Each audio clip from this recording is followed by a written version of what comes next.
Yeah, I guess it's more of an Otome game, Yuri, or Yuri Isekai, not just villainous ones. But the title is more catchy, you know? Ah, Villainess Yuri, where the female lead falls in love with not the male lead, obviously. No. That would be stupid. But obviously, another girl. This is usually set in the Victorian era with magic, and some of you probably know the rest. But for most of you that are uninitiated, what does Otome game Yuri even entail? We must first need to go back to the roots, to where it all began, to the spark that created all of this. Let us go back to 1994.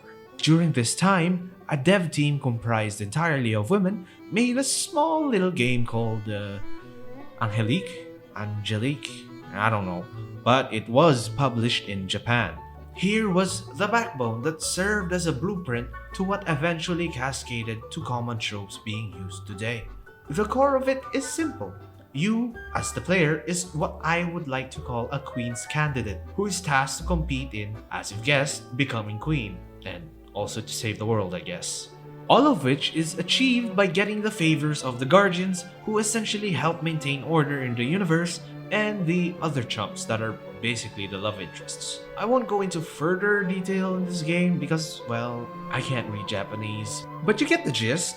Talk to people, romance some of them, beat your rival, and become the queen. With this, it inspired a lot of media to pioneer many tropes we now see today, specifically in European era inspired manga and anime that are Otome game inspired as well. Such as the following: the Duke of the North. Everyone loves the Duke of the North because he's so cold-hearted and so dreamy. The analytical and unfeeling Kudereis. The ferocious and hot-headed aides of the prince, or maybe they are sly and scheming sleazebags. The fun-loving and silly prince. The inept and incompetent royal family, among many more tropes that I could list, but I'm too lazy to do so. Today, a lot of writers have added a very interesting spin on this genre. Imagine for a second if there were just some... okay. I can't hype this honestly, it's just Isekai. They just essentially added self-awareness to the main character. But let me tell you, it's really entertaining. And you just have to experience it and understand why. In fact, have a list now to get you started. Luckily, some authors have unique spins to the genre and actually make an effort into writing something that's a genuinely interesting read. And one of those spins that always makes it such an instant hit for me is making it Yuri. Yuri. What is Yuri? When did this Yuri become Yuri? Well, we can go back to the age of when humans first learned complex emotion. Nah, I'm just kidding. We all know what Yuri is, right? Girl on girl. A homosexual relationship. Something that has probably existed since time immemorial. You know what it is. Recently, there has been a surge of more and more Yuri anime being adapted as well, and it has never been a better time to be a Yuri enjoyer. But you know what's better than enjoying Yuri? Gamifying it. Systems that limit or help the character in what they can do. Girls kissing.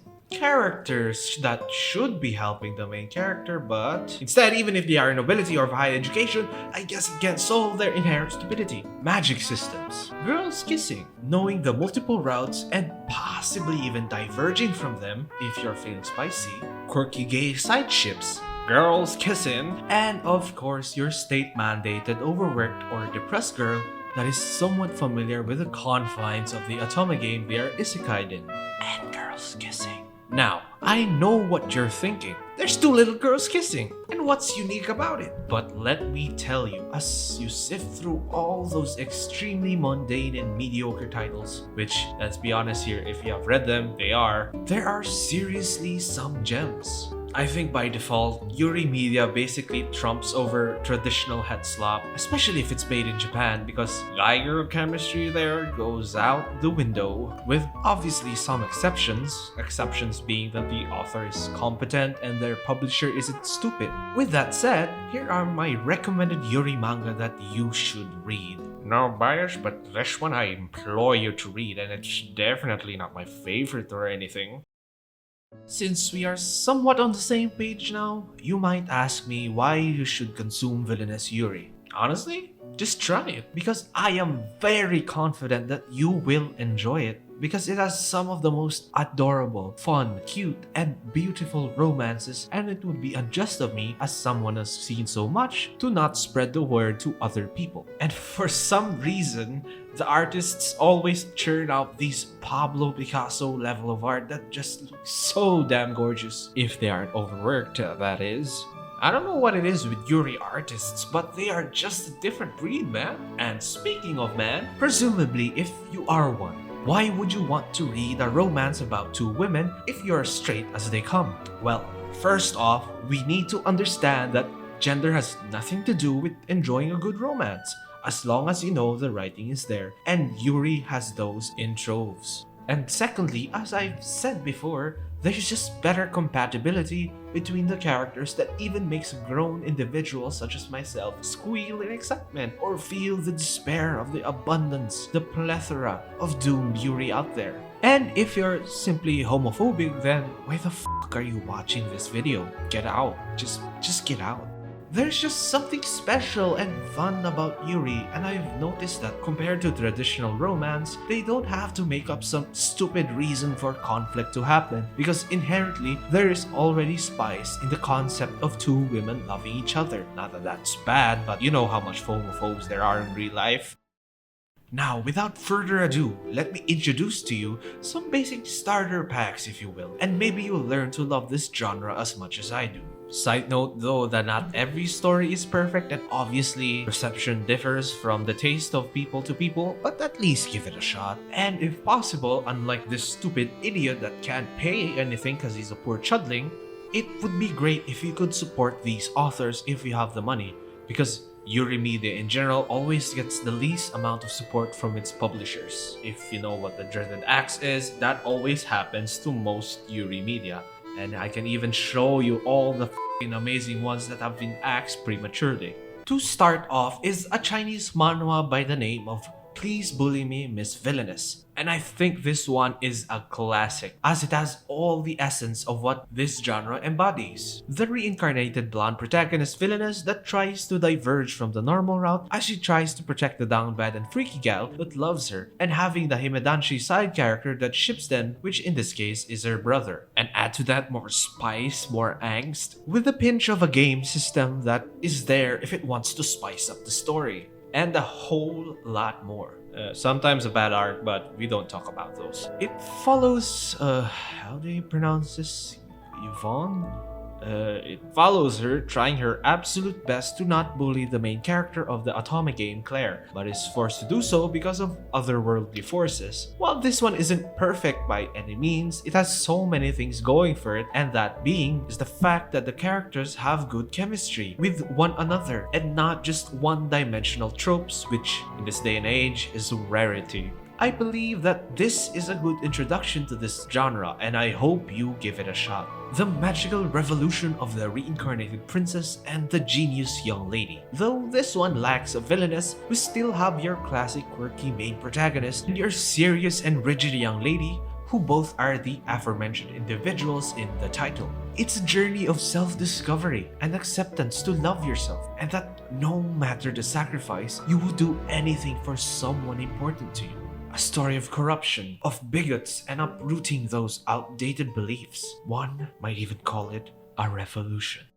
It's pretty good. Next off is not deemed by the author as Yuri, and it's obviously not if you read the whole thing, but I'm gonna consider it honorary, goddammit. Within the Villainess.